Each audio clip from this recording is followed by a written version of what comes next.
And for the Republicans, it's a party of low propensity voters now. And so did any of them actually show up in any of these races in Florida or Wisconsin, or was it largely they just kept doing what they've been doing, which is showing up for Donald Trump? All right, I'm sure you heard the news that we had two special elections in the state of Florida and Wisconsin. And even though Republicans won the majority of their races and they won a very big policy in Wisconsin, just because a Republican candidate is backed by Donald Trump and Elon Musk, it doesn't mean they're going to automatically win their race. So in this video, we will go over the most recent CNN meltdown moment in regards to this topic. Now, don't worry, Democrats made a massive slip up on national television. You'll see what I mean here in a second. You're gonna love it. Well, I could look at it from another direction. I think the Kimmel campaign was really struggling, both financially and just in terms of traction before Musk got involved. He may have actually give him whatever boost he had late. But it didn't solve for the issue that the Republicans have, which are these low propensity voters, and trying to get them to turn out for things that are not Donald Trump. You heard Elon Musk, I think correctly, try to tie a vote in the Supreme Court race to much larger, macro political issues. But it wasn't enough. Look, this is a very real reality when it comes to Republicans. Democrats vote more, especially during these special elections. When it comes to midterms, when it comes to presidential elections, that's a different story. Obviously, we know that because the majority of Republicans control everything, and Donald Trump is a Republican. However, this election was rather interesting. And then go on about saving humanity. It's just an ego trip.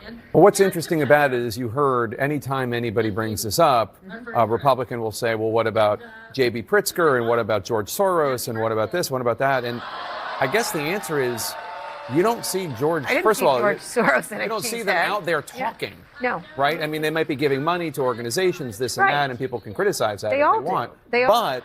But the idea that like, oh no, I am going to tell these voters, forget like hiring Scott Walker to do it or somebody on the Milwaukee Bucks. I'm going to tell them. Look, to me, this was the most shocking moment of the night. Not Susan Crawford winning her race, but CNN openly talking about Soros on national television, saying that Soros stays quiet and he makes these donations. And by the way, CNN also did not deny any sort of allegations or anything at the beginning of that clip.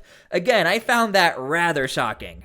So do you think that was compelling? I think it's an interesting tactic. It's a little Saul Alinsky-esque in the sense that you've got George Soros and J.D. Pritzker and Reid Hoffman and all these billionaires who've spent far more than Musk did in this, and now pointing and say, well, wait a minute. I don't think they spent on this. They didn't. Well, collectively, if you look at all the money from outside that was given to her, again, 77% of it came from out of state, only 15% came from Kimmel, and collectively, a number of the analysis showed. I'm just saying, like in terms of the money from individually, J.B. those did, but if you look at the whole outside money that came from out of the state, it's clearly. But you don't think it was a referendum on Musk at all, though?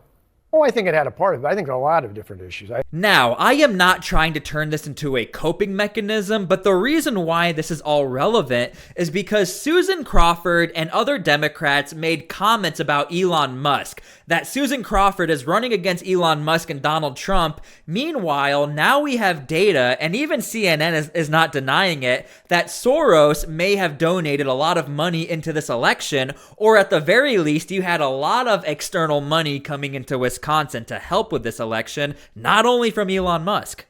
Someone who watches out for people. But I've got to tell you, as a little girl growing up in Chippewa Falls, I never could have imagined that I'd be taking on the richest man in the world.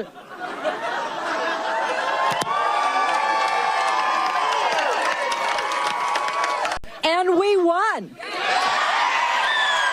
Now look, it should be noted that Donald Trump is happy, and if you are a Republican, you should still be happy. You had 2 congressional wins down in Florida, and a very big policy was won in Wisconsin, that you had to have voter ID to vote. Now the reason why this is also very important is because, as we know, this is a Republican talking point, yet Democrats still voted for this in Wisconsin, but at the same time also voted for a Democrat candidate. It's still something to think about, and Democrats definitely know this is a policy they need to be very careful with, because now they have real-time data that Democrats actually do support voter ID. Who would have guessed? But it didn't solve for the issue that the Republicans have, which are these low propensity voters, and trying to get them to turn out for things that are not Donald Trump. You heard Elon Musk, I think correctly, try to tie a vote in the Supreme Court race to much larger, macro political issues, but it wasn't enough. And so that is an equation the Republicans have to solve for. I don't think it's going to be an issue in 28, but look, you got a midterm between now and then.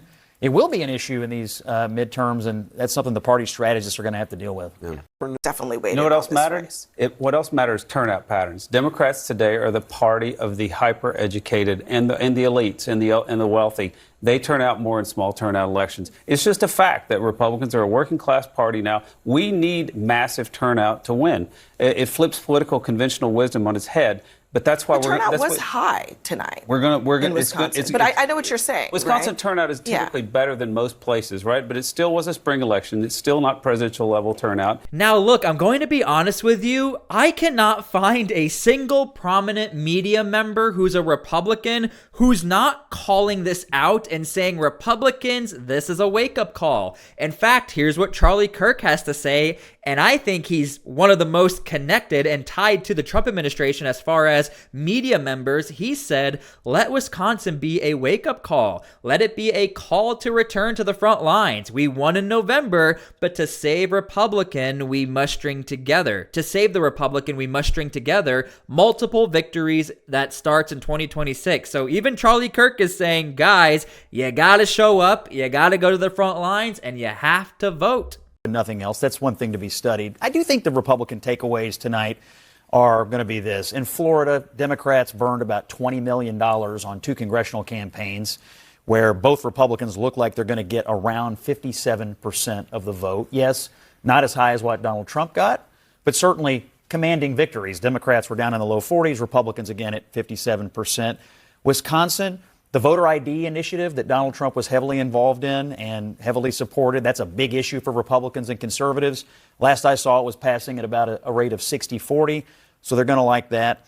I agree with you that Democrats have a nice win on the Supreme Court here, called it early in the night. But for Republicans tonight, I do think a lot of people were sort of bracing for impact, that, what was going to happen tonight, and what do we find out? Republicans are okay in their Florida districts, and voter ID is still a popular thing. There's a bunch of people that voted for a liberal Supreme Court justice and turned around and voted voter ID tonight in Wisconsin, which shows you the popularity of that issue, which has been a Republican issue.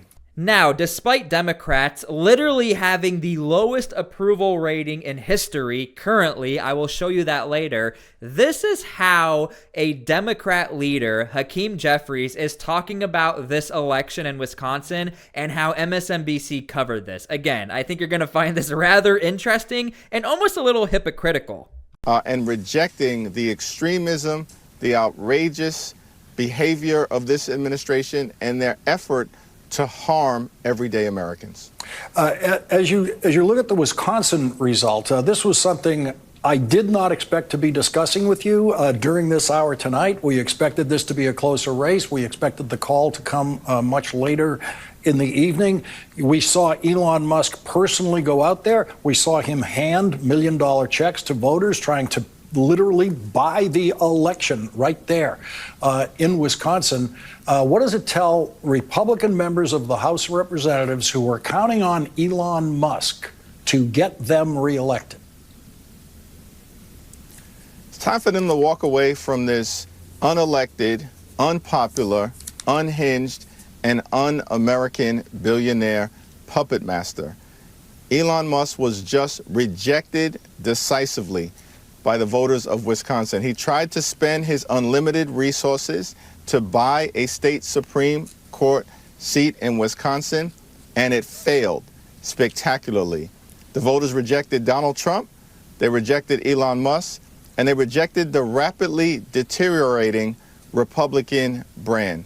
Alright, so I'm definitely curious how you guys feel about this, because what I really like to do on this channel is I like to bring it all together. I love to give you guys the full context. According to Hakeem Jeffries, the Republican brand is falling apart. However, on CNN, on the same day of this election, here's what CNN had to say about the Democrat Party.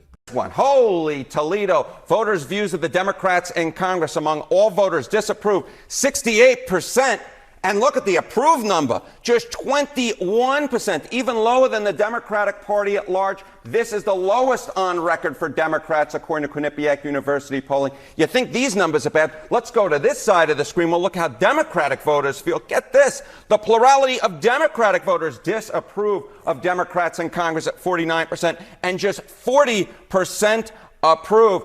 Horrible, horrible, horrible. Oh my goodness gracious, you just can't get worse than these numbers. So look, is it not a little misleading from MSNBC? You're sitting there watching television and you're laughing with Hakeem Jeffries, but you're unaware that the Democrat Party right now has the lowest approval rating ever. So again, as Democrats are like really celebrating this win and saying we beat Donald Trump and we beat Elon Musk, you got a bigger problem on your hands. The Democrats, you know, they got super, super low numbers and they got to figure that out, regardless of what happened in Wisconsin. And regardless, a Republican talking point won in Wisconsin as well. That is very, very important. And even Donald Trump, I really think to him, that is the biggest win of the night, to have voter ID in Wisconsin. Yeah, I'm looking at the turnout here. It's off cycle, off year. You know, who turns out? Did any of these mid or low propensity voters in either party turn out? Is that evidence that the money was motivating? I mean, $90 million is a lot of money to spend on a race like this. It was a lower turnout in Florida. I mean, Fine was outspent $14 million to $1 million, I think, in his race, and he ended up winning by double digits. These are, I would also just caution not to overread this. The turnout matrix for these off-cycle elections, springtime specials, it's just so much different. There were 3 specials in, I think, Ohio, Nebraska, and Minnesota in 2024 and 2022. Republicans won them by 10, 4, and 6, which sounds close. And then they won their general elections by 34, 12, and 16. So many more voters in a midterm, so many more voters in a general election than you get in these things. So for either party, it's easy to jump on the overreading hype tonight, but I would counsel against it. You know, Nicole and I are on the same side when it comes to fighting the Castro regime, but yet we're seeing the Trump regime basically disappear people because they're not able to deport people. That's actually offensive. Number one, let's not compare President Trump to Castro regime. When you're deporting people without a process, that's going to be very bad for you when you go back to Florida and you got to face your constituents. Very confident that my constituents don't want people deported without. You know, sometimes when you're doing research for these videos, clips just pop up and you can't even believe what you're hearing half the time. So I just put them in the video because I figured, why not? I think you'll get a kick out of what some of these Democrats say on television. And even that Republican is saying, why are you saying that? Down in Florida, they're going to hate you. Anyway, hope you guys enjoyed the video. Again, the main point of this is not to totally slam and hate on the Republican Party because Republicans ended up really winning and came on top. And as Scott Jennings said, this is a special election. Do not look too much into these numbers. This is the 2024 election numbers. Again, nobody knew how big Donald Trump was going to win compared to Kamala Harris. So you never know what's going to happen. But the one thing that we do know is that you have to vote regardless of Democrat and Republican if you want your candidate to win. Anyway, thank you guys for being here. I really appreciate everything. I hope you guys enjoyed the video, and we'll see you all later. God bless.